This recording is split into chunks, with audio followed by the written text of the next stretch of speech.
Abracadabra, may helmet ka.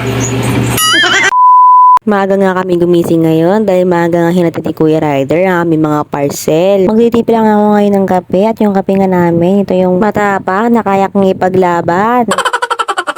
Sakto nga rin dahil day po ng aking panganay na anak.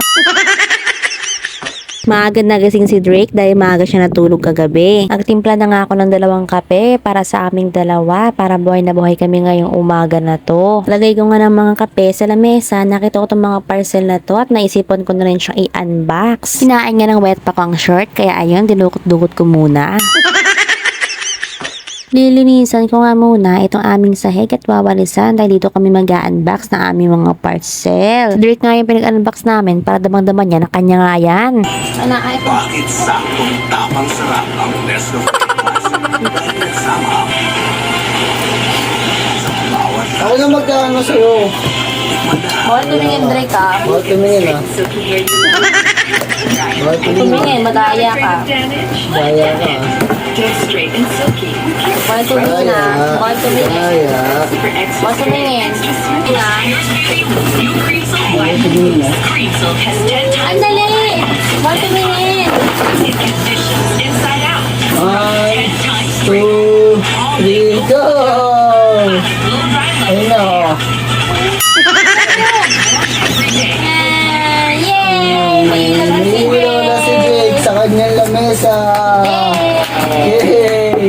Guys, yung lamesa to. Bakit? Oh, magic ulit, magic ulit. Magic ulit, magic ulit. Dali, bilis. Ano bang gusto mo? Magic ulit. O, bababa ka ulit mula. Oo, mga dali. Ready dito. Gusto ko Ready muna. dito ulit. Oh. Sige, sige. Huwag ka tingin ha. Ready tingin ah. pero ang isang pampirato ng simbahan ito, piningilaga. Huwag ka tumingin. Ayoko na tumitingin ka. Oo, ano tinitingin ah. Magic ko ha, magic ko ha. Alagad ng dilim at dapat iwasan. Ah. Hindi. Wait lang. Abracadabra, may helmet ka. 1, 2, 3, go! Sa labas, ordinaryong simbahan.